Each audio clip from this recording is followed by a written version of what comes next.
तयार आहे. आपल्या हातातून पुत्र सुद्धा खात नाही आहे का नाही.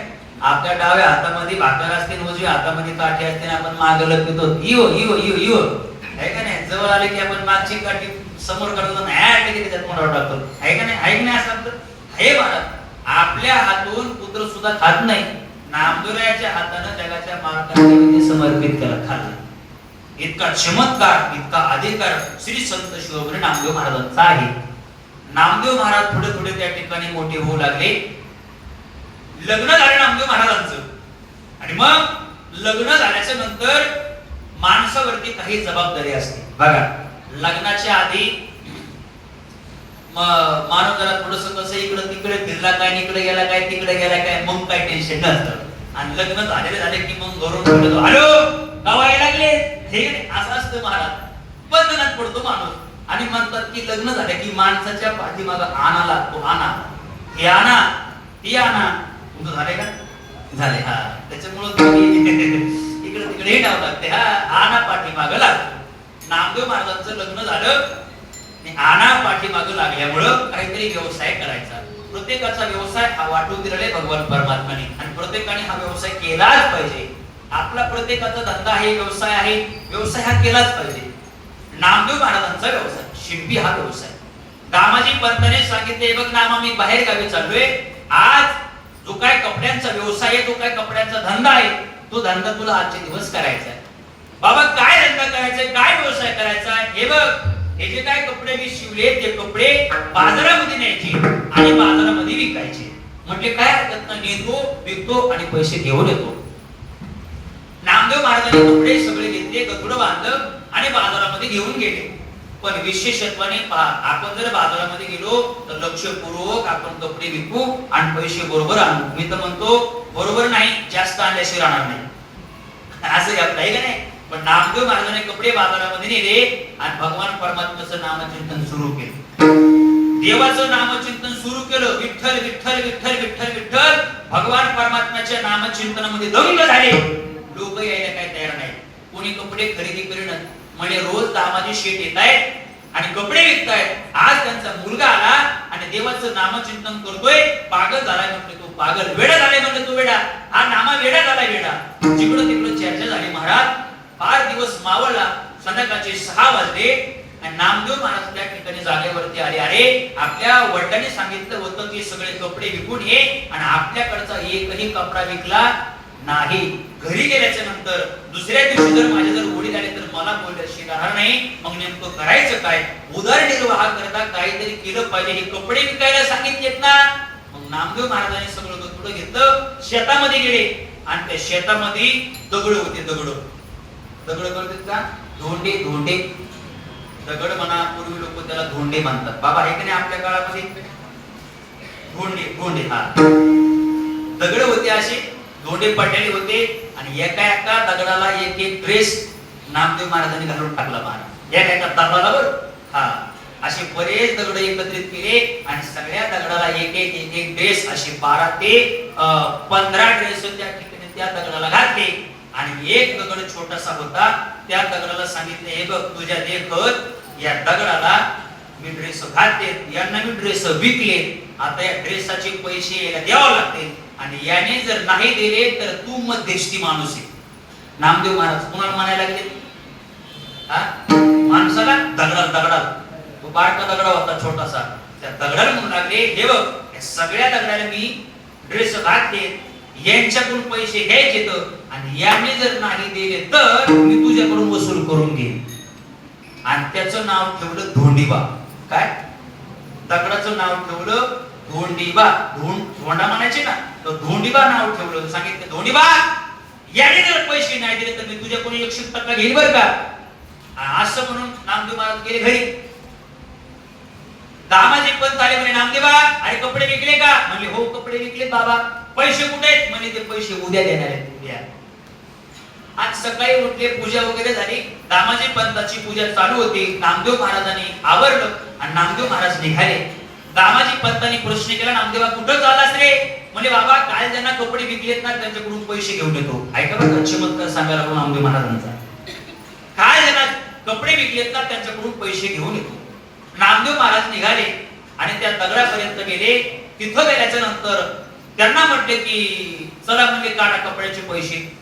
आता ते कोण होते? दगड होते. ते का पैसे देतील का महाराज? नाही ना. दोनदा सांगितलं पैसे काढा, पैसे काढा, पण कोणी पैसे द्यायला तयार नाही. आणि मग जो काय मध्यस्थीवाला माणूस होता ना, आता तो दगड होता, धोंडीबा आहे का. त्याला म्हणले धोंडीबा यांना सांग पैसे द्यायला. ते देत नाही. तो धोंडीबा बोलत नाही. ज्याला कपडे द्यायचे दिले ते बी बोलत नाही. धोंडीबा तर काही बोलायला तयार नाही. शेवटी राग आला. म्हणले ते पैसे देत नाहीत ना, मी तुझ्याकडून पैसे घेईल. दगड उचलला, खिशामध्ये टाकला, घरी नेला आणि प्रत्येकाच्या समोर म्हणाले, ए धोंडीबा चल पैसे काढ. काय धोंडीबा पैसे काढ. सगळे लोक पाहू लागले. म्हणजे अरे कालपर्यंत नामा ठीक होता, पण आज मात्र नामा हा वेडा झाला, म्हणजे पागल झाला. कसं काय? जिकडं तिकडं चर्चा झाली महाराज. आणि चर्चा करणारा कोण माहितीये का? विना वायरचा मोबाईल कोणचा करतो? आता तुमच्या लक्षात, बाई तुला म्हणून सांगते. हा फक्त सांगत असताना एका गोष्टीची काळजी घेतात. बाई तुला म्हणून सांगते आणि जिकडं तिकडं सांगितल्याशिवाय राहत नाही. हा नवीन वर्तमानपत्र आहे. एखादी जर गोष्ट जर छापायची म्हटलं, सांगायची म्हटलं, तर ती पेपरामध्ये छापायची गरजच नाही. एखाद्याला सांगितलं तर घरोघरी ती गोष्ट केल्याशिवाय राहत नाही. जिकडं तिकडं चर्चा झाली. नामा वेडा झाला, वेडा झाला म्हणजे काय झालं? अगदी दगडाला बोलायला लागला, दगडाला. आता बरेच लोक आम्हाला सुद्धा वेड म्हणतात. हे बघा, नवीन नवीन कीर्तन करत असताना आम्हाला आधी एकांतामध्ये बोलावं लागतं. ऐका बरं का बलराम भैया, आम्हाला एकांतामध्ये बोलावं लागतं. आमच्या शेतामध्ये फार मोठा दगड आहे. त्या दगडाला मी कमीत कमी 70 ते 80 कीर्तन सांगितले. किती? 70 ते 80 कीर्तन सांगितले. आणि त्याला कीर्तन सांगितल्याच्या नंतर मी तुम्हाला कीर्तन सांगायला लागलो. म्हणजे का? आधी दगडाला सांगावं लागलं. का? आपल्या मुखातून ते पवित्र शब्द वळले पाहिजे. हे बघा असं असतं. आणि मग लोक आम्हाला आमच्याकडे पाहतात आणि मग लोक म्हणतात, अरे ती महाराज येडे झाले, कसं काय आधी दगडाला सांगायला लागले कीर्तन? कमीत कमी मी आता कथा करत असताना श्रीमद भागवत कथा करतो, शिवपुराण कथा करतो. कथा करत असताना मी कमीत कमी 10 ते 15 कथा त्या दगडाला सांगितल्या. विचार करा त्या दगडाचा किती तप झाला असेल. इतकं तप झालंय काय सांगायचं तुम्हाला.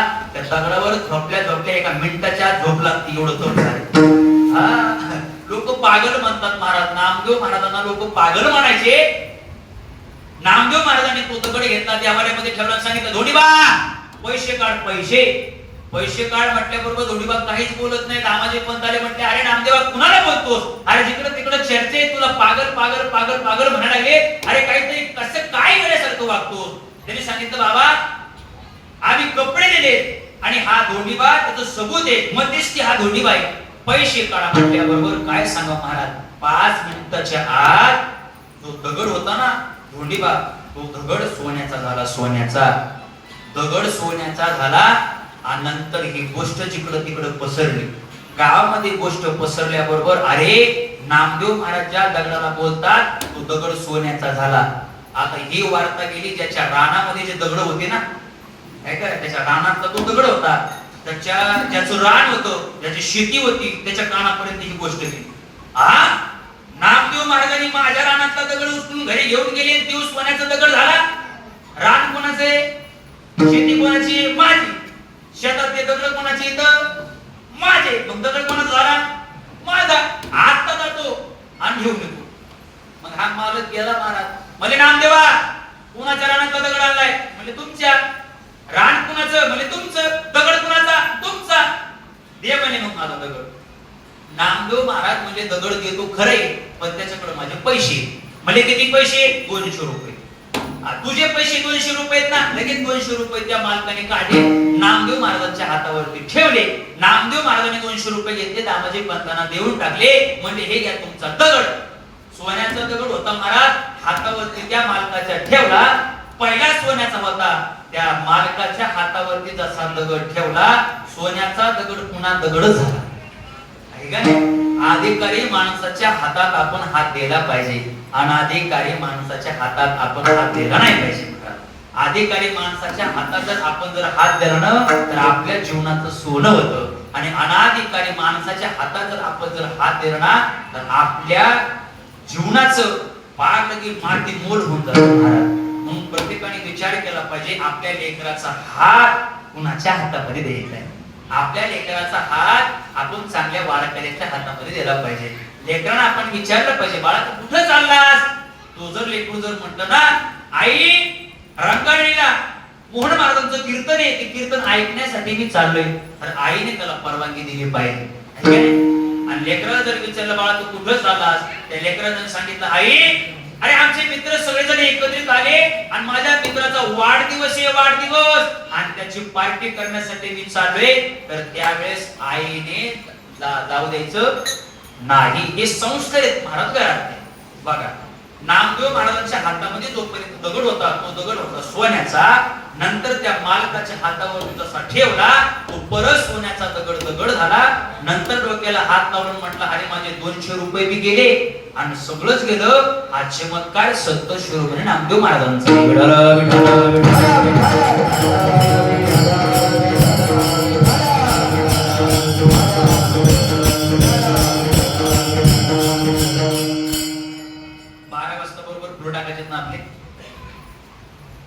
दरवर्षी किती वाजता टाकतो? 12 वाजता. 12 म्हणजे टाइम सांगितलं म्हणजे आपण फुलं टाकून घेतली असते, नंतर मग आपण चल असतं 3-4 वाजेपर्यंत फुलं टाकून घ्यायचे का? मग वाटा, मग फुलं आहेत का? वाटा 5 मिनिटं लागेल. तोपर्यंत आपण समाधी प्रसंग पाहू.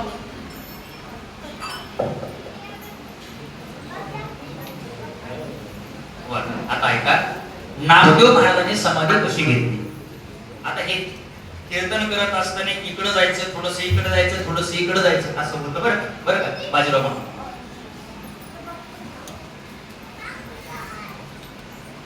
नामदेव महाराज सगळे संत महात्म्यांसोबत होते. ज्या ज्या संत महात्म्याला समाधी दिली त्या सगळ्या संत महात्म्यासोबत नामदेव महाराज होते. महाराज ऐका, जगाचा मालक नामदेव महाराज या दोघा जणांची जोडी होती. जिकडं देव जाईल तिकडं नामदेव महाराज जायचे. जात असताना बघा, ज्ञानोबा आहे म्हणतात, दादा मला समाधी घ्यायची. ही वार्ता ज्यावेळी जगाच्या मालकाच्या कानावरती गेली, जगाचा मालक ढसाढसा रडू लागला. रुक्मिणी माता रडू लागली. देव म्हणते रुक्मिणी हा एकच योगी देखिला नयनी, तेची ज्ञान संजीवनी जाणत रेलो क्याशी. बस धन्य धन्य जयाची खुशी ज्ञान देव जन्मले. ज्ञानेश्वर महाराज समाधी घेत असताना रुक्मिणी माता रडू लागली आणि सांगू लागली, बस मालक तुम्ही काय रडताय? जगाच्या मालकाने सांगितलं, रुक्मिणी अरे अनेक भक्त होतील पण माझ्या ज्ञानोबायासारखा ज्ञानी भक्त या जगतामध्ये पुन्हा होणं शक्य नाही. रडू लागले देव. ज्ञानोबाला समाधी दिली त्यावेळेस नामदेव महाराज ज्ञानेश्वर महाराजांसोबतच होते. पहा, आळंदीला ज्ञानेश्वर महाराजांना समाधी दिली, परत सोपान काकांना सासवडला समाधी दिली, तरी सुद्धा सोबत होते. नंतर मुक्ताबाईला पुणतांब्याला गेले, पुणतांब्याला चांगदेव महाराजांना समाधी दिली, नामदेव महाराज सोबतच होते. नंतर पुढं जळगाव खानदेशला मुक्ताई नगर, तिथं मुक्ताबाई वीज कडकली आणि मुक्ताबाई तेथे गुप्त झाली. मुक्ताबाईची तिथे समाधी दिली. नंतर समाधी त्र्यंबके शिखरी मागे शोभे ब्रह्मागिरी. ब्रह्मगिरीच्या पायथ्याशी त्र्यंबकेश्वरला निवृत्तीनाथ महाराज म्हणतायत मला आता समाधी घ्यायची. देव रडू लागले. निवृत्तीनाथ महाराज अहो तुम्ही सुद्धा म्हणताय समाधी घ्यायची, शक्य नाही हो, अहो घेऊ नका समाधी, आम्हाला करमणार नाही. निवृत्तीनाथ दादाने सांगितलं, हे बघा अहो मी मोठा आहे आणि मी मोठ्याच्या आधी माझे सगळे छोटे छोटे भावंडांनी समाधी घेतली आणि आता मी सुद्धा समाधी घ्यायलाच पाहिजे. या स्वरूपाने निवृत्तीनाथ महाराजांनी सुद्धा त्या ठिकाणी समाधी घेतली. आणि नंतर मग विमानामध्ये बसून नामदेव महाराज आणि भगवान परमात्मा दोघ जण त्या ठिकाणी पंढरपूरला आले. पंढरपूरला आले आषाढवती एकादशीला, शुद्ध एकादशीला त्या ठिकाणी सगळी गर्दी एकत्रित जमली. आषाढी कार्तिकी विसरू नका मज सांगत असे पूज पांडुरंग. आषाढीच्या टायमाला सगळेजण संत महात्मे एकत्रित जमले आणि जमल्याच्या नंतर नामदेव महाराजांनी सांगितलं, देवा आता मला सुद्धा वाटतंय की मी सुद्धा समाधी घेतली पाहिजे. वाटा वाटा तुला वाटा. नामदेव महाराज म्हणतात, देवा मला सुद्धा समाधी घ्यायची. आता ऐका, एक सांगू का, ज्ञानेश्वर महाराजांनी समाधी घेतली, जगाचा मालक रडू लागला. सगळ्या जणांनी समाधी घेतली, सगळ्या संत महात्म्याने समाधी घेतली, देव रडू लागले. पण आता मात्र जिव्हाळ्याचे भक्त, अत्यंत लाडके भक्त, की ज्यांच्या वाचून मी एक क्षण सुद्धा राहत नाही, असे लाडके भक्त नामदेव महाराज आज मला म्हणतायत समाधी घ्यायची. मग मात्र जगाच्या मालकाने टाहू फोडला. जगाचा मालक पांडुरंग परमात्मा रडू लागला. डोळे भरून आले जगाच्या मालकाचे, रडू लागले. आणि रडण्याच्या आश्रूने जगाच्या मालकाने नामदेव महाराजांना अभिषेक घातला. रडू लागले.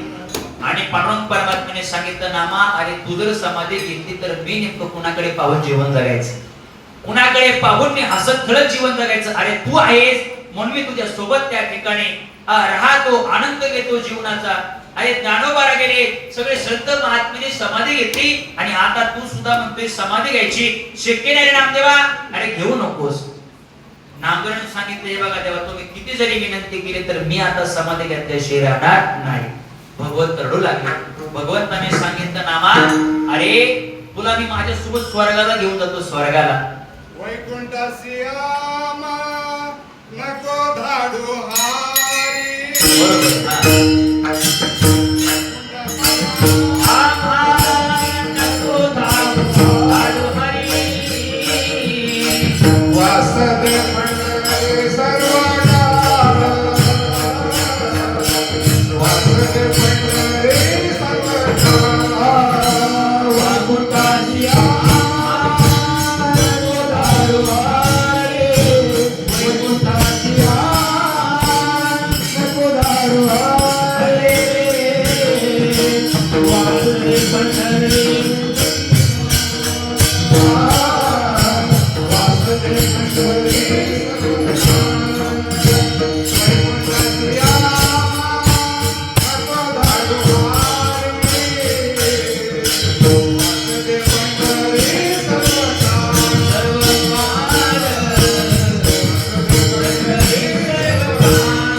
बरोबर गोड प्रमाण दिलंय. वैकुंठाशी आम्हाला नको धाडू हरी. आम्हाला वैकुंठाला नको, स्वर्गाला नको, आम्हाला साधू संतांच्या संगतीमध्ये राहायचे. का? कारण साधू संतांच्या संगतीमध्ये सुख आहे, त्यांच्या सोबत आम्हाला राहायचे. म्हणून याच ठिकाणी आम्हाला समाधी घ्यायची. जगाच्या मालकाने सांगितले, बघा नामा आता आषाढी आहे आणि सगळे संत महात्मे एकत्रित आले. हा समाज माझ्या दर्शनाकरिता एकत्रित येतोय.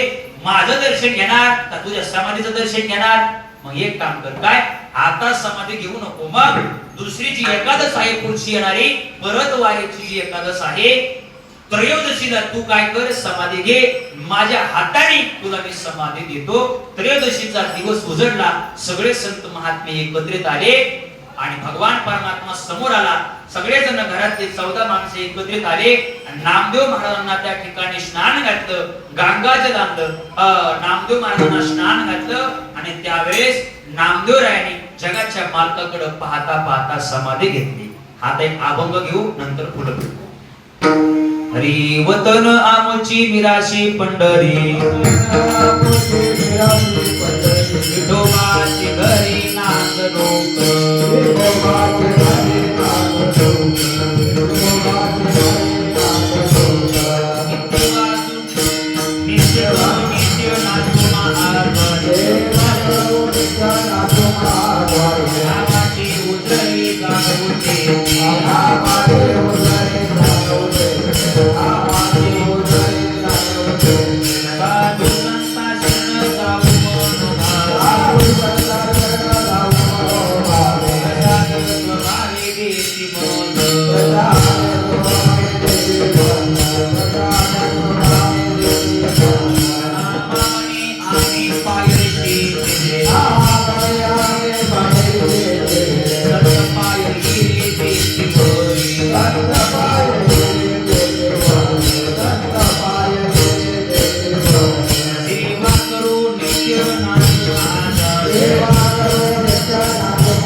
पुंडलिकावरधारी विठ्ठल श्री ज्ञानदेव तुकाराम संत शिरोमणी नामदेव महाराज की जय संत शिरोमणी नामदेव महाराज की जय संत शिरोमणी नामदेव महाराज की जय सावकाश टाका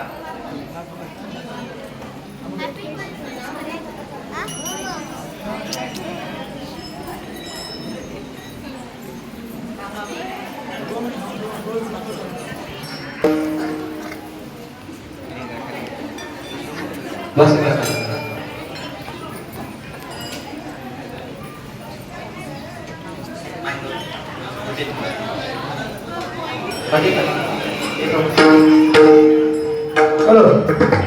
नामदेव जनाबाई सोपान काका मुक्ताबाई नामदेव जनाबाई सोपान काका मुक्ताबाई नामदेव जनाबाई नामदेव जनाबाई नामदेव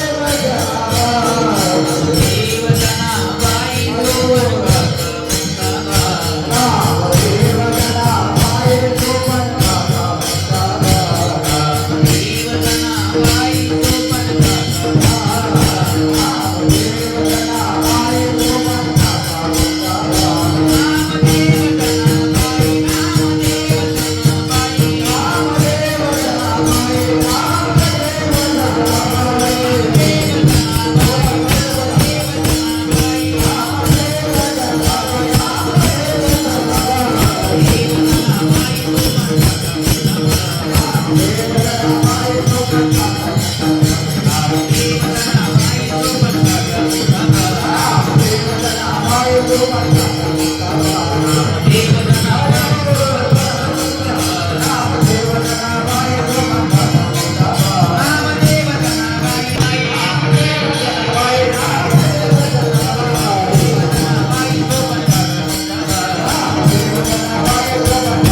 दर्शनी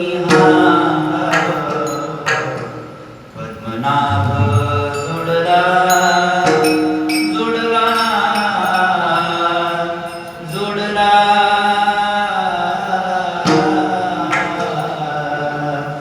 जोडला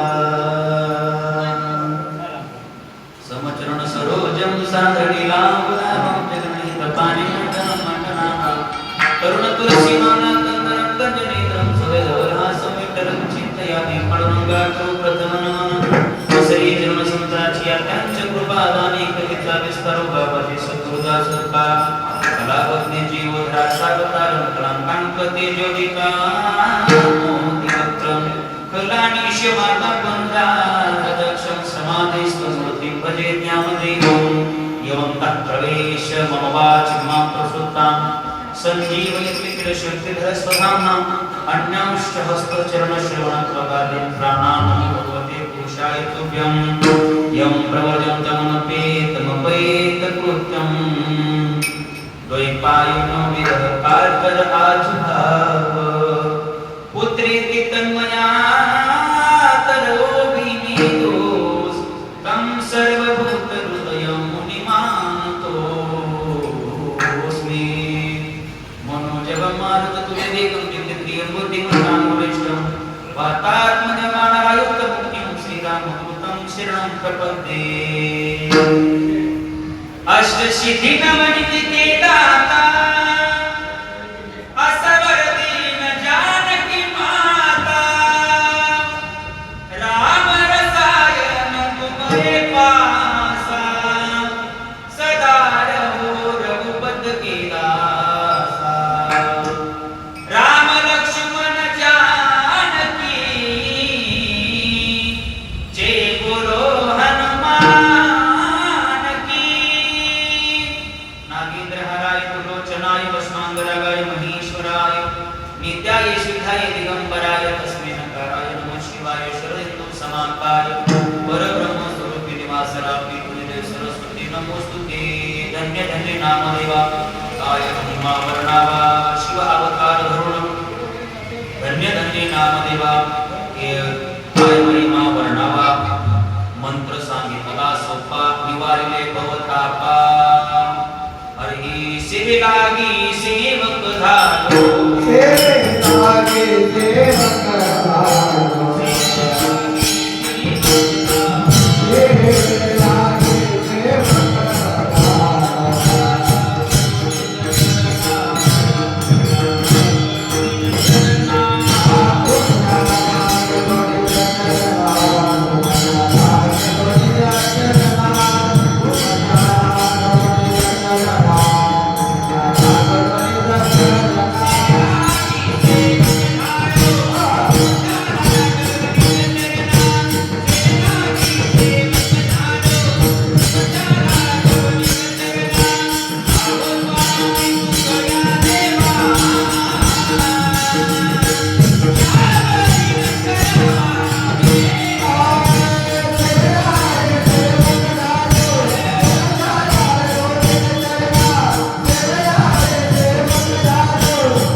सेविलागी सेवक झालो तुमच्या लागलो निज चरणा आहो स्वामी कृपया देवा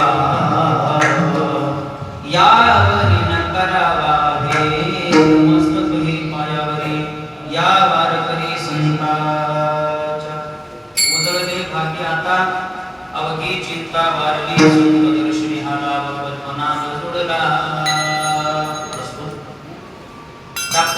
प्राप्तस्तरी कीर्तनरूपी सेवेकरता निवडलेला अभंग महान भगवत देहूचे सुप्रसिद्ध साधुकी त्यांनी जगात संसार समज करण्यासाठी स्वतःच्या संसाराची राख रांगोळी केली आणि परमात्म्याचा तुळस केला 16 वर्षी घेतलेली स्वराज्याची स्थापना करणारे छत्रपती शिवाजी महाराजांच्या आद्यपूर जगद्गुरु तुकोबा यांचा चार चरणाचा अभंग असून या अभंगामध्ये श्रीमंत श्री जगद्गुरु तुकोबा संत दर्शनाचं महत्व प्रतिपादन करतात.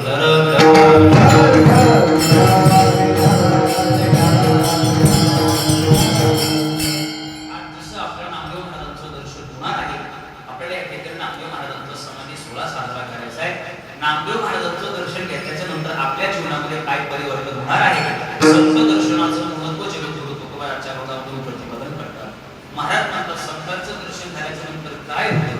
महाराज म्हणतात जे काही भाग्य नामदेव ते भाग्य उजळून जातं. उजळले भाग्य आता भाग्य उजळून जातं. नेमकं होतं काय, अवघी चिंता वारली. आपल्या जीवनामध्ये जी काही चिंता आहे ते चिंता नष्ट होणं म्हणजे भाग्य उजळणं. महाराज तुमचं भाग्य उजळणं, चिंता नाहीशी झाली, हा उत्तम प्रकारचा लाभ तुम्हाला तुमच्या जीवनामध्ये नेमका कसा प्राप्त झाला. महाराज म्हणतात संत दर्शनी हा लाभ. संतांचं दर्शन मला माझ्या जीवनामध्ये घडलं आणि उत्तम प्रकारचा लाभ प्राप्त झाला. संतांचं दर्शन घडलं, झालं काय. महाराज म्हणतात पद्मनाभ तुळला. ज्या भगवान परमात्म्यासाठी हा समाज रात्रीचा दिवस दिवसाची रात्र करायला लागला, टाळं वाजवा लागलाय, भजन करायला लागलाय, हा जगाचा मालक कुणाच्या स्वप्नामध्ये येत नाही, कुणाच्या ध्यानात जात नाही, मनात जात नाही, असा जगाचा मालक मला प्राप्त झाला. पद्मनाभ तुळला. साधकाने प्रश्न केला, म्हणजे महाराज भगवान परमात्मा मला प्राप्त झाला, प्राप्त झालेला भगवान परमात्मा तुम्ही ठेवला कुठं. त्या भगवान परमात्म्याला जर साठवायचं असेल, ठेवायचं असेल तर हृदयासारखी पवित्र जागा या जगामध्ये दुसरी कुठली नाही. महाराज म्हणतात त्या भगवान परमात्म्याला आम्ही आमच्या हृदयामध्ये साठवलं. संतुष्ट ही हृदय पेटी. कसं साठवलं तर या हृदयाची पेटी केली आणि त्या पेटीमध्ये भगवान परमात्म्याला साठवलं. संतुष्ट ही हृदय पेटी करुणी मोठी साठवू. संत दर्शनी हा लाभ पद्मनाभ तुळला. साधकाने प्रश्न केला, म्हणजे महाराज जगाचा मालक तुम्हाला प्राप्त झाला, तुमचं भाग्य उजळलं, संतांचं दर्शन तुम्हाला तुमच्या जीवनामध्ये घडलं, हा उत्तम प्रकारचा लाभ तुम्हाला तुमच्या जीवनामध्ये प्राप्त झाला. पण हा नेमका ठेवा, ही पूर्व पुण्याची जे ठेवा आहे तो नेमका ठेवा महाराज म्हणतात हा ठेवा आहे ना, हा माझा एका जन्माचा ठेवा नाही, हा पूर्वजांचा ठेवा असल्यामुळे पूर्वजांची पुण्य असल्यामुळे तुका म्हणे होता ठेवा होया भावा सापडला. कशामुळं संत दर्शनी हा लाभ पद्मनाभ तुळला. असा अभंगाचा सरळ सरळ अर्थ माझ्या बुद्धिमत्ता प्रमाणे तुमच्या समोर मांडलेला आहे.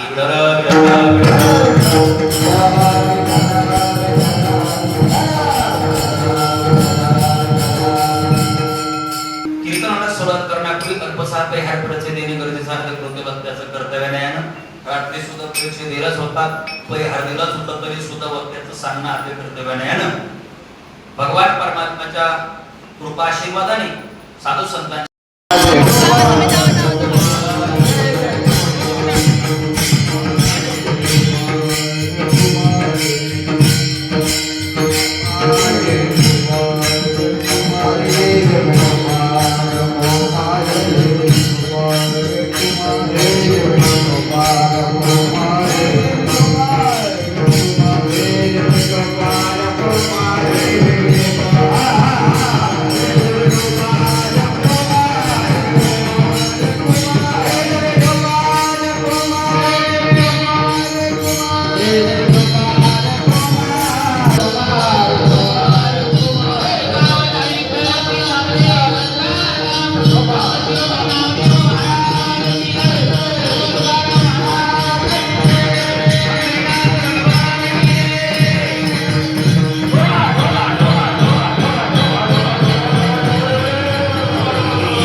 नित्यनेमाने पार पडलं पाहिजे.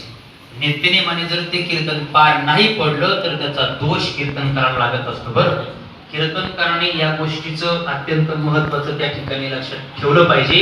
का आपण ज्या तुकाराम महाराजांचा आता नेमकंच कीर्तन सुरू झाले आणि स्वयंपाक व्हायला सुद्धा थोडासा वेळच घ्या नाही. किती 5 का तुम्ही 5 मी 6 म्हणायला लागलो, तुम्ही 5 म्हणायला लागले. जगद्गुरु तुकाराम महाराजांचा अभंग आहे. या अभंगामध्ये श्रीमंत श्री जगद्गुरु तुकोबा संत दर्शनाचं महत्व प्रतिपादन करतात. आता हे जे जगद्गुरु तुकाराम महाराज आहेत, हे तुकाराम महाराज दुसरे तिसरे कोणी नसून जगद्गुरु तुका अवतार नाम याचा आहे का नाही. जे जे झाले अवतार तुका त्यांची बरोबर पाचवा अवतार म्हणजे तुकाराम महाराजांचा अवतार आहे. अर्थात नामदेव महाराज म्हणजे हेच आहेत, बाकी कोण नाही. तुकाराम महाराज संत दर्शनाचं महत्व प्रतिपादन करतात. महाराजांना दर्शन घडलं, पण महाराजांना दर्शन कुठं घडलं तर स्वप्नामध्ये घडलं. महाराज म्हणतात आमचं भाग्य उजळून गेलं. ऐका सज्जनाओ, आपण भाग्य भाग्य कुणाला म्हणतो? एखाद्याला चांगली बायको मिळाली आपण म्हणतो याचं भाग्य उजळून गेलं. लेकरं चांगले जन्माला आले आपण म्हणतो याचं भाग्य उजळून गेलं.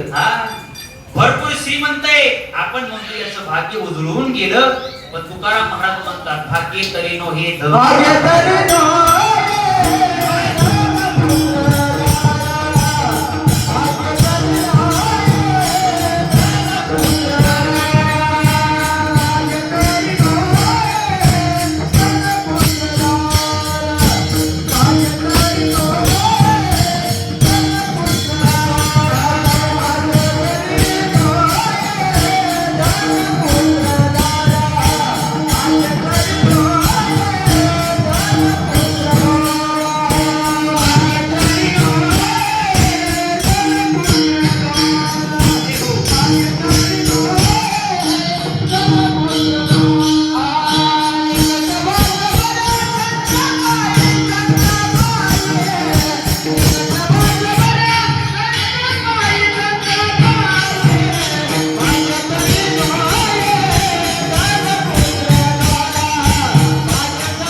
सज्जनाओ, चार पुरुषार्थ आहेत, धर्म अर्थ काम आणि मोक्ष. हे चार पुरुषार्थ आहेत. त्या चार पुरुषार्थामधला एक पुरुषार्थ तो म्हणजे अर्थ. अर्थ म्हणजे पैसा, धन. हे माणसाने कमवलंच पाहिजे. का? या जगाची रीत आहे धनवंता लागे सर्व मान्यता हे जगी. ज्याच्याकडे धन आहे, ज्याच्याकडे भरपूर पैसा आहे, लोक त्याची हाजी हाजी करतात. ज्ञानी असू द्या, त्याच्याकडे पैसा नसू द्या, लोक म्हणतात मूर्ख आहे. आणि मूर्ख असू द्या, त्याच्याकडे पैसे असू द्या, लोक म्हणतात नंबर 1 चा माणूस आहे. ठीक आहे नाही? बघा, एक सांगू का, पैशाला धनाला 3 नाव आहेत. किती? 3 नाव आहेत. कोणचे सांगत असतो मी. पैसा तर 3 नाम, परशा परशु परशुराम. पैशाला किती नाव आहेत? 3. ज्याच्याकडे भरपूर श्रीमंती, लोक त्याला म्हणतात परशुरामजी इकडे या. ज्याच्याकडे थोडाफार पैसा आहे, लोक त्याला म्हणतात परशु इकडे. आणि ज्याच्याकडे काहीच पैसा नाही, लोक त्याला इकडे आवाजामध्ये म्हणतात परशा इकडे ये. कशाला माने? धनाला माने.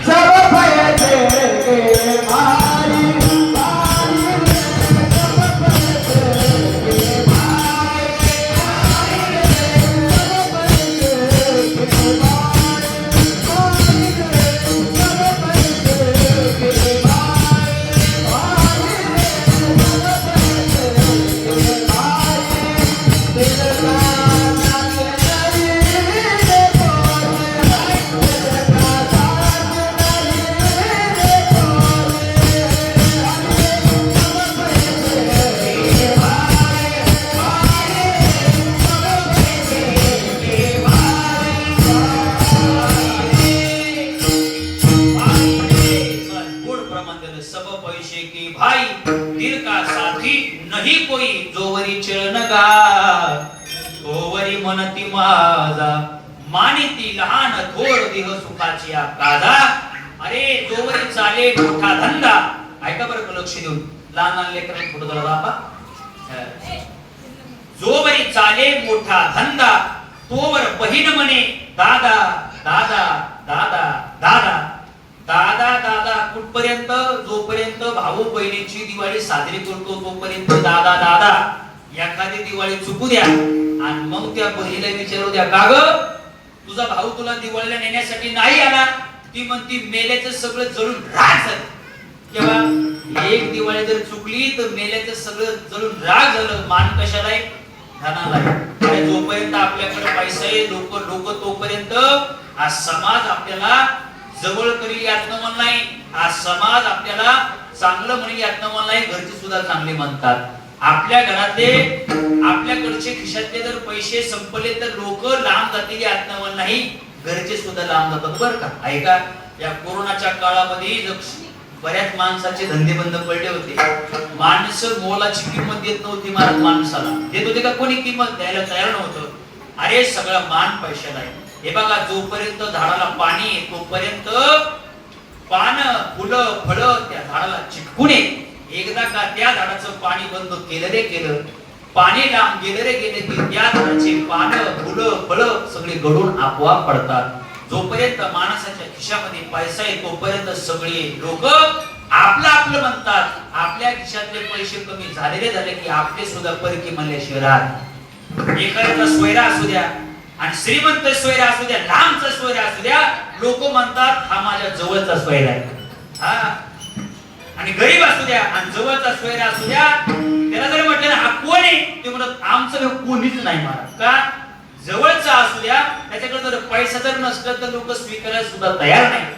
जोवरी चरण का तोवरी म्हणती माझा का, सगळा मान पैशाला आहे.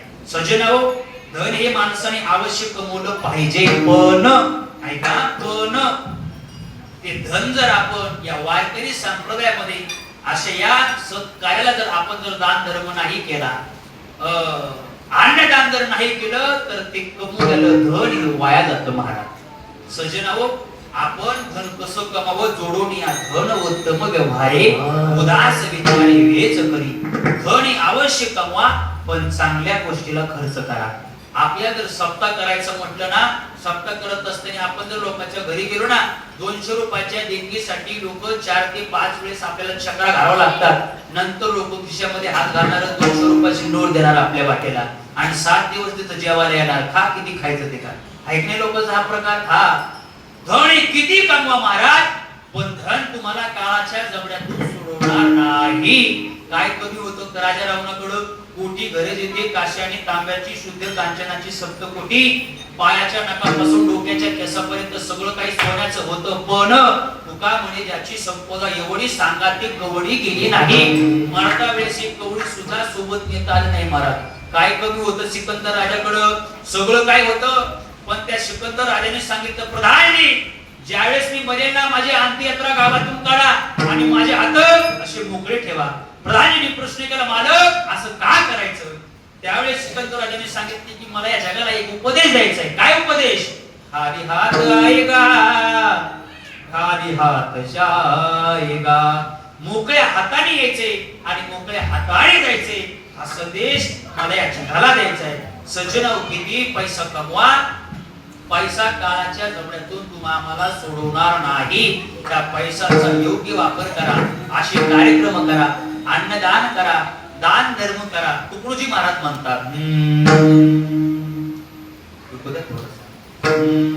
तू म्हणशील पैसा अडका, तू म्हणशील पैसा अडका, हा इथेच राहील सडका.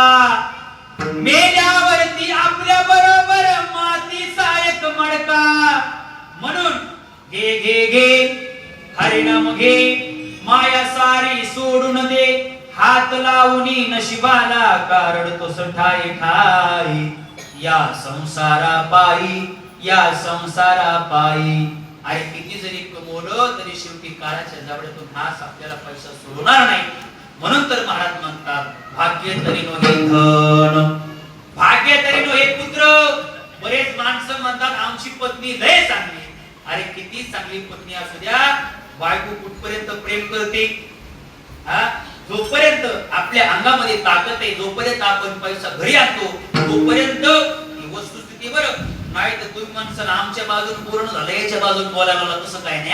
ही वस्तुस्थिती त्याला प्रमाण सुद्धा देणार आहे. हा, स्त्री वसव सोनी लागेल पाहिजे, प्रमाण सुद्धा आहे. हा, जोपर्यंत पैसा घरामध्ये आणतो जोपर्यंत स्त्री आपल्यावरती प्रेम करते, जोपर्यंत आपल्या अंगामध्ये ताकद आहे तोपर्यंत स्त्री आपल्यावरती प्रेम करते. आपला काळ बदलू द्या, आपली वेळ बदलू द्या, आपला हे शरीर एकदा थकलं रे थकलं. जी तरुण अवस्थेमध्ये आपल्यावरती प्रेम करणारी पत्नी होती ना, ऐका आपली अवस्था बदलते. कशी अवस्था होती? मज नाही हात पाय, डोळा पडली झापड, कर्ण हे बधीर झाली, वाचा बोले बोबड, नाक मुख गळू लागती, लाळ आणि शेपुड, श्वाना परिगती झाली, आवगी करती हाड हाड हाड. तेव्हा म्हातारी आपली अवस्था झाली रे झालं की जी तरुण अवस्थेमध्ये प्रेम करणारी पत्नी होती ना, ती म्हणती बाईने म्हणे घर, घर म्हणजे गाढव, ही गाढव अमरते काय की आहे का नाही. ही पत्नी म्हणते असं. बरेच माणसं म्हणतात पत्नी मिळणं चांगलं भाग्य, लेकर मिळणं चांगलं भाग्य, पण हे झालं व्यवहारिक भाग्य, पण परमात्मिक भाग्य हे करू शकत नाही. किती जरी चांगलं लेकरू असेल, आपल्याला अग्निडाग देणारा कोण असतो? आपल्याला अग्निडाग देणारा कोण असतो? स्वतःच लेकरू, मुलगा असतो महाराज. म्हणून तर म्हणतात तुकडोजी महाराज, तू म्हणशील विठाल विठाल विठाल, तू म्हणशील बायका पोर हे तुझ्या मागची चोर, मेल्यावरती मडक फोडतील तुझ्याच डोक्यावर. आपल्या सोबत काय येणार नाही, सावध व्हा. देवाचं नामचिंतन करा, भगवान परमात्म्याचं नामचिंतन करा, सावध हो. आहे का? भाग्य तरी नोही धन, भाग्य तरी नोही पुत्र, भाग्य तरी नोही दारा. बरेच माणसं म्हणतील महाराज आमचं घर लय मोठे. अरे किती घर मोठं असू द्या, शेवटची आंघोळ कुठं असते बाबा? शेवटची आंघोळ घराच्या बाहेरच. केवढंही मोठं घर असू द्या, घराच्या बाहेरच असते. आणि केवढाही मोठा माणूस मरू द्या, त्याला घरामध्ये जातात का? घरामध्ये जातात का त्याला? अजिबात नाही. श्रीमंत जरी गेला तरी घराच्या बाहेरच, आणि गरीब जरी गेला तरी घराच्या बाहेरच. श्रीमंत जरी गेला तरी त्याची राखच होणार आहे, आणि गरीब जरी गेला तरी त्याची राखच होणार आहे. श्रीमंत गेला त्याची राख झाली, आणि गरीब गेला त्याची राख झाली. एकदा पाहून या नेमका राखेमध्ये काही फरक आहे का? फरक आहे का? काही फरक काहीच नाही महाराज. फक्त आपण आपल्या डोक्यामध्ये फरक केलाय. हा मोठा आहे, हा लहान आहे, हा पण फरक केलाय. सज्जनाओ ऐका, घर घर आपण जे म्हणतो ना, हे माझी बिल्डिंग आहे, ती माझी बिल्डिंग आहे, हे घर खरं आपलं नाहीच महाराज. खरं घर जर आपलं कोणतं असेल, तुकडोजी महाराज म्हणतात, तू म्हणशील घरदार हे इथेच राहील सार, मेल्यावरती आपलं घर गावाच्या बाहेर. गावाच्या बाहेरचं घर कोणतं असतं? स्मशानभूमी. एकदा चक्कर मारून या. कुठून? आणि त्याला म्हणा एक आमची जागा ठेवून दे, मला तिथे यायचंय. नंबर प्रत्येकाचे लागले, फक्त कधी लागेल काही सांगू शकत नाही. बरेच माणसं म्हणतात हा तरुण आहे, हा म्हातारा आहे, म्हातारा आधी जाईल, तरुण नंतर जाईल. पण आता तसं राहिलं नाही. हा म्हाताऱ्याच्या आधी तरुण चाललेत महाराज. असं भरपूर झाले. मला एक सांगायचंय, किती तुम्ही कमवा, श्रीमंत जरी गेला तरी त्याच्या कपाळाला रुपयाचे, गरीब जरी गेला तरी त्याच्या कपाळाला रुपयाचे. श्रीमंत गेलाय आणि त्याच्या कपाळाला 500 रुपयाची नोट चिटकेली, असं कधी झाले का? नाही महाराज. श्रीमंत जरी गेला तरी कपाळाला रुपयाचे, आणि गरीब जरी गेला तरी त्याच्या कपाळाला रुपयाचे. तो रुपया तुम्हाला आम्हाला सांगून जातो, सज्जनाओ कितीही कमवा आणि काहीही करा, जात नसताना तुमची किंमत फक्त रुपयाची. विठाल विठाल विठाल.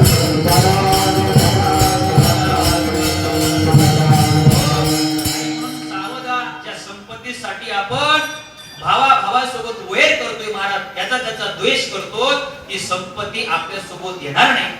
खऱ्या अर्थाने शोकांतिका झाली. असे सांगणारे महाराज आज 50-50 हजार रुपये घेतात या गोष्टीची शोकांतिका. चला मला हे सांगायचे, किती जरी कमवलं तरी शेवटी याच ठिकाणी राहणार आहे. त्याचा गर्व करू नका. जशी परिस्थिती असेल तशा परिस्थितीने जीवन जगा. सज्जनाओ आपली परिस्थिती कधी अनुकूल होईल आणि कधी प्रतिकूल होईल काही सांगू शकत नाही. हे बघा, सीता मातेला राजघराणा वाहून गेला होता, पण शेवटी वनवास भोगावा लागला. माणसाच्या जीवनामध्ये कधी अनुकूल परिस्थिती होईल आणि कधी परिस्थिती प्रतिकूल होईल सांगू शकत नाही. म्हणून जोपर्यंत आपली परिस्थिती अनुकूल आहे तोपर्यंत दान धर्म करा, असा सप्ताह करा. बुधाजी परिवाराने जसा या सप्ताहाचं, या 2 दिवसाच्या सप्ताहाचं, या कार्याचं, समाधी सोहळ्याचं आयोजन केले, तसं आयोजन करा. एकदा का आपली परिस्थिती प्रतिकूल झाली की तुमचं आमचं काय घेऊन बसलात. अरे ज्या दिवशी प्रभुरामचंद्राला गादी मिळणार होती त्या दिवशी रानावनामध्ये भटकावं लागलं. जोपर्यंत आपली परिस्थिती चांगली आहे तोपर्यंत अन्नदान करा. एकदा का आपली परिस्थिती प्रतिकूल झाली, ज्या दिवशी धर्मराजाला गादी मिळणार होती त्या दिवशी रानावनामध्ये काट्या कुपाट्याने हिंडावं लागलं, आहे का नाही. म्हणून जोपर्यंत परिस्थिती चांगली आहे तोपर्यंत जीवन चांगलं जगा. समयासी सादर भावे देव ठेविल तैसी रहावे, कोणे दिवसी बैसोनी हातीवर, कोणे दिवसी पायाचा चाकर, चालत जावी समयासी सादर भावे. बस. अरे आपण आपल्या अंतःकरणामध्ये अहंकार धरून बसलोय, माझ्यामुळे हे चालले, माझ्यामुळे ते चालले, मी म्हणून बरे, अरे आपले म्हणून काहीच नाही महाराज. सगळं याच ठिकाणी ठेवून आपण अभिमान सोडायला तयार नाही राजा हो. आपण अभिमान सोडून द्या, तेव्हा झाल्याशिवाय राहणार नाही.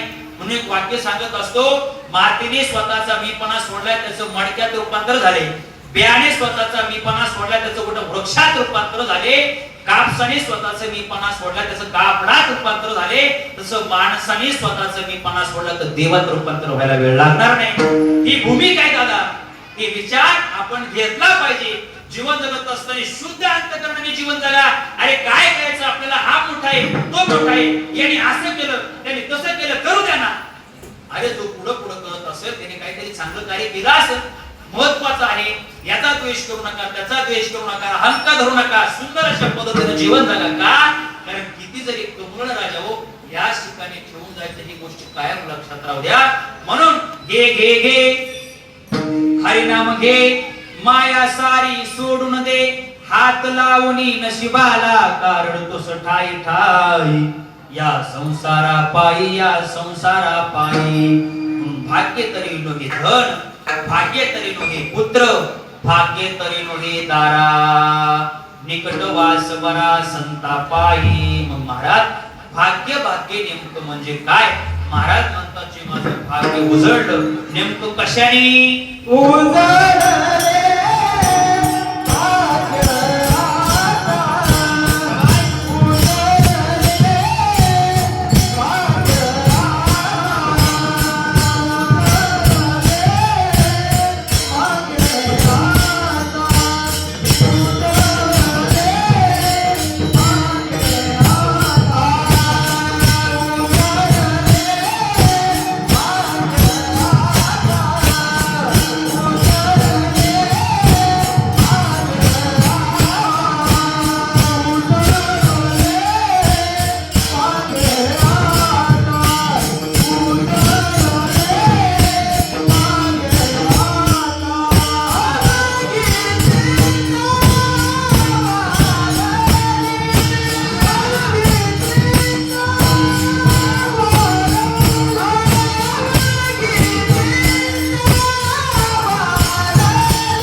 रे संतांचं दर्शन घडलं. ऐका, संत असे काय बाजारामध्ये बसले का? या तुम्ही आमचं दर्शन घ्या आणि तुमचं भाग्य उजळून द्या, असं काही का? नाही नाही. का?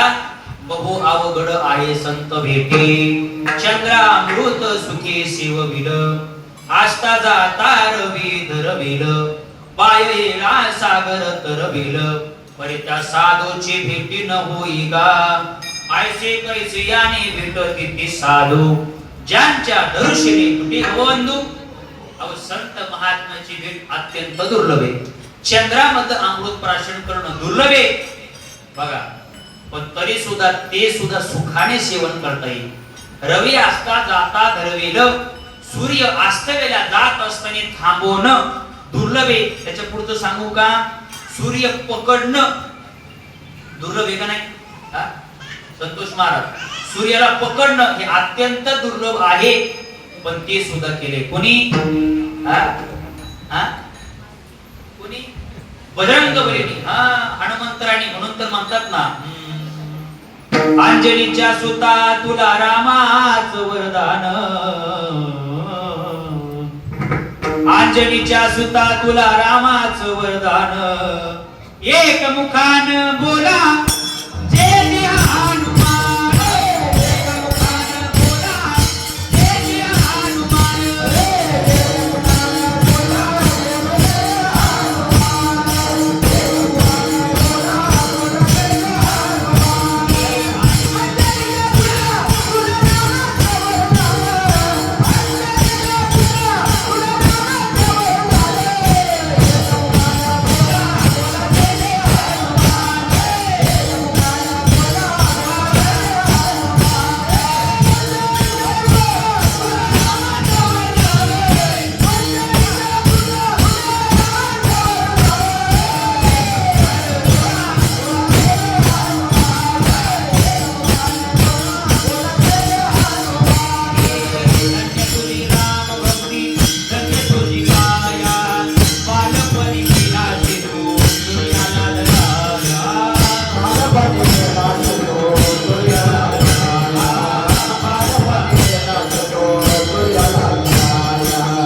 काया, बालपणी गेलासी तू सूर्याला धराया. काय झालं?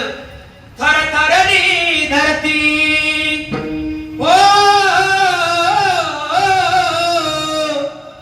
थरथरली धरती, थरथरले आसमान, एक मुखाने बोला बोला जय जय हनुमान. सूर्याला पकडणं अत्यंत दुर्लभ गोष्ट आहे, पण आमच्या हनुमंतराने ते करून दाखविले. चला ती सुद्धा होईल. महाराज म्हणतात, बाहेरीला सागर तरवेल, समुद्र या काठावर पलीकडच्या काठापर्यंत पोहोच जाणं अत्यंत दुर्लभ आहे, पण महाराज म्हणतात ते सुद्धा केले कोणी? वीर सावरकरांनी. पण परित्या साधूची भेटी न होई गा, संत महात्म्याची भेट होणार नाही. मग होणारच नाही का महाराज? होईल ना. कशाने?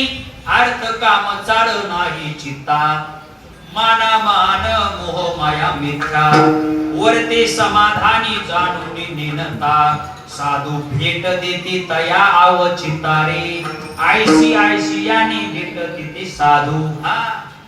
कशाने भेटतील? आयशी आयशी याने भेट देते साधू. कैशी याने? अर्थ काम चाड नाही चित्ता, त्याच्या अंतःकरणामध्ये कुठलेच विकार नाहीत, अशा माणसाला संत महात्मे भेट देतील. पण आता हे नुसतं बोलायचं करायचं नाही. काय काय गोष्टी अशा असतात नुसत्या बोलणं सोपे असतात, करणं फार अवघड असते. बरेच माणसं आम्हाला बी म्हणतात बरं का, आम्हाला भरपूर म्हणतात यायला काय 2 तासाचं कीर्तन करायचं, 5-6 हजार रुपयाचं पाकिट घेऊन जायचं. लोक आम्हाला म्हणतात, पण खरं सांगा बाबा, खरं सांगा 2 तास कीर्तन करणं सोपं आहे का? आज 2 तास कीर्तन करणं सोपं नाही महाराज. आम्ही 2 तास काय चांगलं सांगितलं याच्याकडे लोकांचं लक्ष नसतं. महाराज कुठं चुकला याच्यावर लोकांचं लक्ष असतं.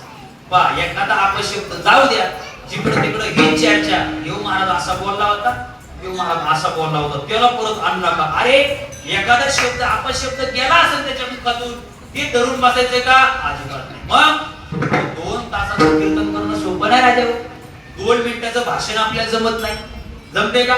एखाद्या माणसाचं जर उठून बदल केलं आणि त्याला जर बोलायला लावलं तर जमल का? बोलता येईल का? नाही बोलता येणार.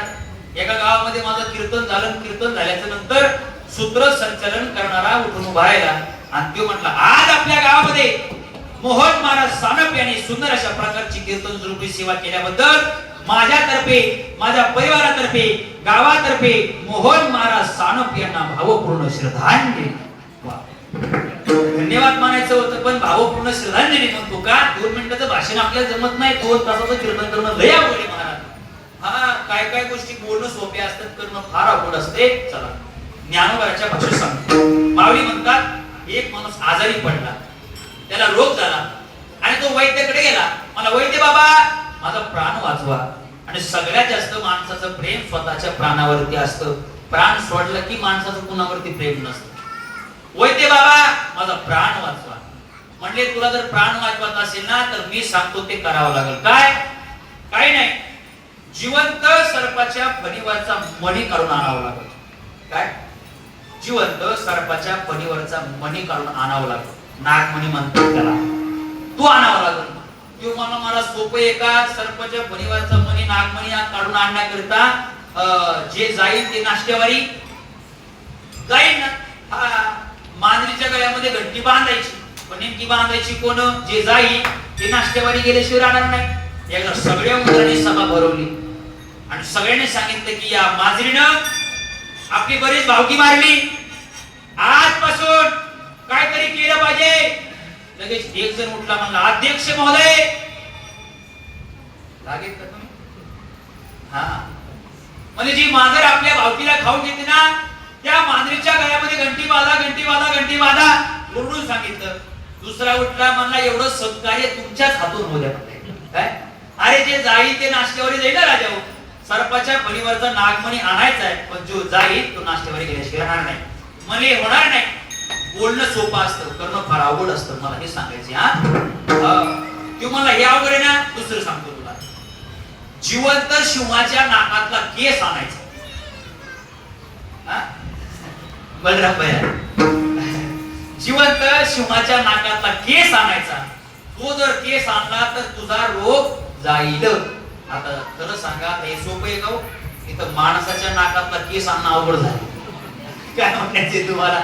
शिवाच्या नाकातला केस आणायचं म्हटलं तर फार दुर्लभ मानायच्या गोष्टी. फक्त बोलायचं, करायचं नाही. चला ज्ञानोबाची मुगी देतो त्याला. माऊली म्हणतात, पळे तक्षकाचे निपडे, पै तो ठोकोनी मणी काढे, नाकीचा केस जोडे शिवाच्या. माऊली म्हणतात, बोलणं सोपं असतं, करणं फार अवघड असतं. अर्थ काम चाळ नाही चित्ता. हे बोलणं सोपं आहे, करणं फार अवघड आहे. आणि एकदा का संत महात्म्याची भेट झालेले झाले की आमचं भाग्य उजळल्याशिवाय राहणार नाही. पण सज्जनाओ, एक सांगू का? संत महात्मे जोपर्यंत या मृत्यू लोकांमध्ये असतात तोपर्यंत लोकांना संत महात्मे कळत नाहीत. नामदेव महाराज जीवन जगत असताना या समाजाने नामदेव महाराजाला कमी त्रास दिला का? परिसा भागवताने नामदेव महाराजांना नाही नाही ते बोलले. महाराज परिसासाठी नाही नाही ते बोलले, पण शेवटी नामदेव महाराजांनी जिथं परिस फेकून दिला होता, चंद्रभागेमध्ये गेले, खालून वाळू उपसली आणि त्या प्रत्येक वाळूच्या कणाकणामध्ये एक परिस निर्माण झाला. महाराज साधू संताला या समाजाने त्रास दिला. ज्ञानोबराला किती त्रास दिला? अरे त्या टायमाला माझे विश्वमौली ज्ञानोबराला इतका त्रास दिला, इतका त्रास दिला. त्या टायमाला कोणी खाण्यासाठी शिळी पाती भाकर सुद्धा दिली नाही मायबाप.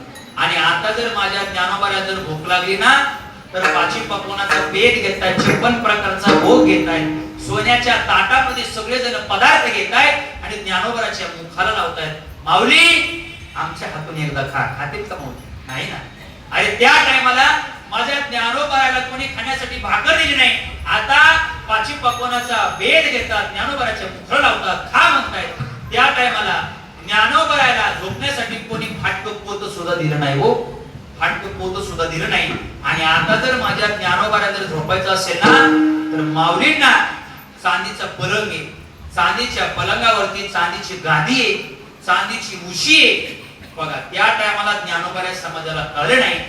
झोपू दिले नाही माऊली ज्ञानोबारायला. आणि आता चांदीची गादी आहे. अरे त्या टायमाला माझ्या ज्ञानोबारायला वारी करायची होती. वारी करत असताना पायी वन वन वारी केली. पायामध्ये काठी मोडत होते. कोणी चप्पल सुद्धा घेऊ दिले नाही. आणि आता जर माझ्या ज्ञानोबाला जर वारी करायची असेल ना, चांदीचा रथ आहे, चांदीच्या रथामध्ये चांदीची पालखी आहे, चांदीच्या पालखीमध्ये चांदीचं ताट आहे, आणि त्या चांदीच्या ताटामध्ये चांदीच्या पादुका आहे. आणि त्या पादुकाला शिवण्यासाठी प्रत्येक माणूस त्या ठिकाणी गर्दी आहे, फक्त त्याला शिवण्यासाठी. आहे का नाही? त्यावेळेस ज्ञानोबाऱ्यावरती जर अन्याय झाला तर ज्ञानोबाऱ्याला कुठं जाण्यासाठी मार्ग नव्हता.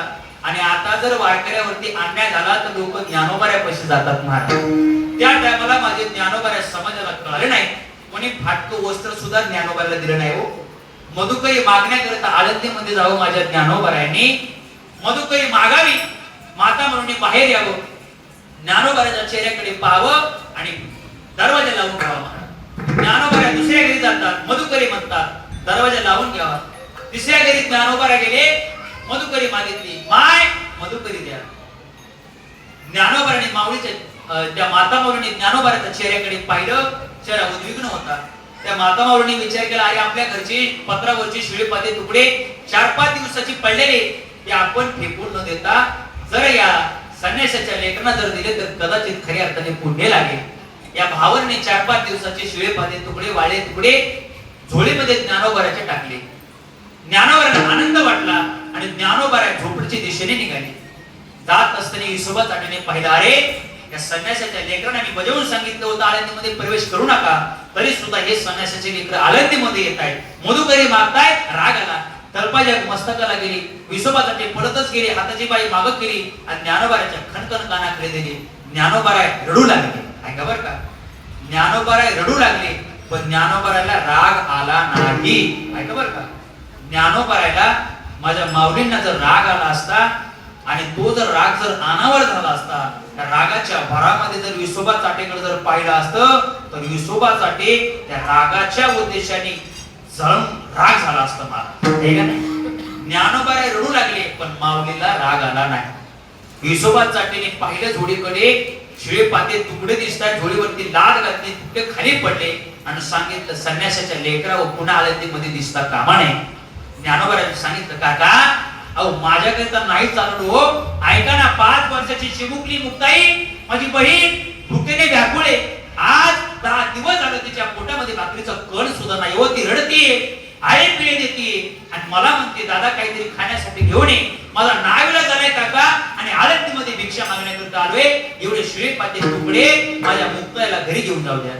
काका अहो 10 दिवस झाले ती उपवासी आहे, 15-20 दिवस झाले उपवासी आहे, पण माझी तक्रार कोणाकडे नाहीये. काका अहो एवढे तुकडे मला घेऊन जाऊ द्या हो. पण ऐका ना, काय काय माणसाचं अंतकरणच एवढं दगडासारखं असतं, समोरचा माणूस तरफडायला लागला तरी सुद्धा लोक त्याला पाणी पाजत नाहीत. विसोबा चाटेने मागचा पुढचा विचार केला, धुळीवरती लाद घातली, खाली सगळे तुकडे पडले आणि मी गेल्याच्या नंतर हा ज्ञाना तुकडे बसले आणि घरी घेऊन जाईल या उद्देशाने ते विसोबा चाटेने बुटा सगटले, ते सगळे तुकडे खाली मुरगळून टाकले महाराज. चुरा केला तुकड्याचा आणि त्याच्यावरती माती टाकली, माती कालवली आणि विसोबा चाटे निघून गेले. ज्ञानोबाऱ्या त्या तुकड्याकडे पाहत पाहत रडू लागले महाराज. ऐका ना सज्जन हो, ही परिस्थिती आम्ही भोगली. सकाळी 4 वाजता उठायचं, थंड पाण्याने आंघोळ करायची, स्नान करायचं आणि ज्ञानोबाऱ्याच्या दर्शनासाठी जायचं. नाश्ता नाही, चहा नाही, पाणी नाही. दुपारच्या 2 वाजेपर्यंत काही भेटलं नाही. बरं ऐका लक्ष, दुपारच्या 2 वाजेपर्यंत आम्हाला काही भेटलं नाही. आणि दुपारच्या 2 वाजेपर्यंत भूक सहन करण्याची शक्ती आम्हाला कोण दिली? अरे घरी जर आपल्याला 10 वाजेपर्यंत नाश्ता नाही भेटला ना तर अख्खं घर आपण डोक्यावरती घेतो, बायको सोबत भांडण करतो. पण आम्हाला आळंदीला 2 वाजेपर्यंत नाश्ता सुद्धा मिळत नव्हता, चहा नव्हता. आम्हाला उपवासी राहण्याची शक्ती कोण दिली? ज्ञानोबाने शक्ती दिली ना. अरे तुम्हाला एक सांगू का, आमच्या काळामध्ये 10 वर्ष मी आळंदीला होतो, खाण्यासाठी भाकरी सुद्धा मिळत नव्हती. फक्त एक चपाती मिळायची दुपारच्या 2 वाजता. त्या चपातीवरती दिवसभर राहायचं, संध्याकाळी भजन करायचं, पाठांतर करायचं, पुन्हा संध्याकाळी एक चपाती मिळायची. अशा 2 चपातीवरती दिवस काढायचा महाराज. इतकी कष्टाने आम्ही दिवस काढले की आमचे जर दिवस असे असतील तर विचार करा माझ्या विश्वमाऊली ज्ञानोबाराचे दिवस कसे असतील महाराज. माऊली ज्ञानोबाराचे दिवस फार वेगळे होतो, म्हणून तर आज लोक माऊली माऊली करतात, ज्ञानोबाराच्या नावाने उदोदो करतात. का? ज्ञानोबाराचं चरित्रच आघात देतो. जेवढा ज्ञानोबाराला त्रास झाला तेवढा त्रास कुठल्याच संत महात्म्याला झाला नाही, म्हणून तर सगळे वारकरी ज्ञानोबाराच्या नावाने टाहो फोडतात. ज्ञानोबाराचं चरित्रच आघात. ज्ञानोबाराच्या झोळीवरती लाद घातले, सगळे तुकडे खाली पडले. लेकरांनी यावं झोळीमध्ये शेण टाकावं, नाही ते ज्ञानोबाराला बोलावं. चला मला एक सांगायचे, ज्ञानोबारा त्या टायमाला समाजाला कळाले नाही आणि त्यांच्या नावाने आता हा समाज उदोद करतोय. त्यांचं दर्शन आपल्याला घडलं पाहिजे. जगद्गुरु तुकाराम महाराज म्हणतात, त्या संत महात्म्याचं दर्शन घडलं, उजळले भाग्य आता, अवघे चिंता वारली संत दर्शिनी हा लाभ, पद्मनाभ जोडला ज्ञानेश्वर माऊली.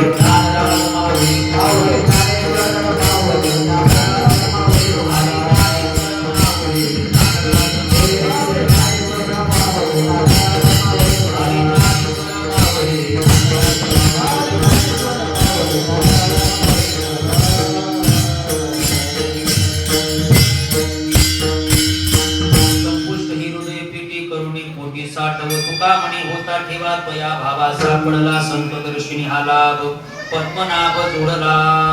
खऱ्या अर्थाने या अभंगाचं विश्लेषण मला वेळेअभावी त्या ठिकाणी करता आलं नाही, त्या बाबत या ठिकाणी मी क्षमा मागतो.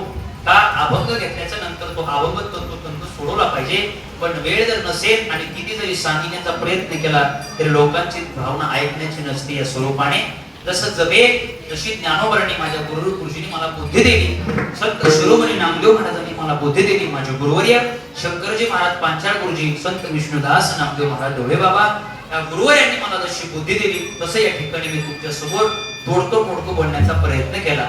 आणि सगळेजण मला अत्यंत मनापासून त्या ठिकाणी माझ्यावरती प्रेम करतात, सगळेजण मला ओळखतात. का? कारण मी गेले 3-4 वर्ष या ठिकाणी येतोय. आणि कसं आहे माहिती का, एक सांगू का, श्याम महाराजांनी एक फोन केला, म्हटले महाराज आपला सप्ताह असतो आणि तुम्हाला यावं लागतं सेवा करण्याकरिता. 1 मिनिटाच्या आत डायरी पाहिली नाही, काही पाहिलं नाही आणि त्यांना म्हटलं महाराज मी येतो. का? एक सांगू का, प्रेमाची तो जाती आयशी सर्वस्वासी मुकावे. आहे का? बघा या जगतामध्ये सध्याची काम जे पैशाने होणार नाही ते प्रेमाने झाल्याशिवाय राहणार नाही. फक्त प्रेम देत चला, चांगलं बोला, चांगलं वागा, काहीच लागत नाही जीवनामध्ये, फक्त प्रेमाने बोला. हे बघा कोणी भेटला ना राम राम म्हणा, जे हरी म्हणा, रामकृष्ण हरी म्हणा. अहो तुमचे जे अडकलेले काम आहेत ना ते सगळे पूर्ण होऊन जातील. का? हे प्रेम महत्वाचं आहे. म्हणून या ठिकाणी येण्याचा योग आला. अत्यंत सुंदर या ठिकाणी या कार्यक्रमाचं आयोजन या परिवाराने केलं, म्हणून या परिवाराला द्यावे तेवढे धन्यवाद. सगळेजण असते आणि मी पाहतोय तनाने मनाने धनाने सगळेजण एकत्रित येऊन हे कार्य या ठिकाणी पार पडतात. पण एकच कार्य करतात असं नाही, भरपूर कार्य त्यांच्या हातून त्या ठिकाणी पार पडतात. महाराज सप्ताहाची निवेदन असतील, कुठल्याही कार्यामध्ये ते सहभागी होतात.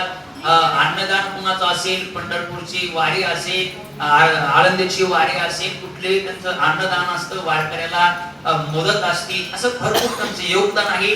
आणि म्हणून यांच्याकडे पाहून आपण काहीतरी आदर्श त्या ठिकाणी घेतला पाहिजे. आदर्श युक्त जीवन या परिवारांचं आहे. म्हणून या परिवाराला भगवान परमात्म्याने अशी सद्बुद्धी देवो आणि त्यांना उदंड अशा प्रकारचं आयुष्य लाभो अशी भगवान परमात्म्याच्या चरणी प्रार्थना करतो.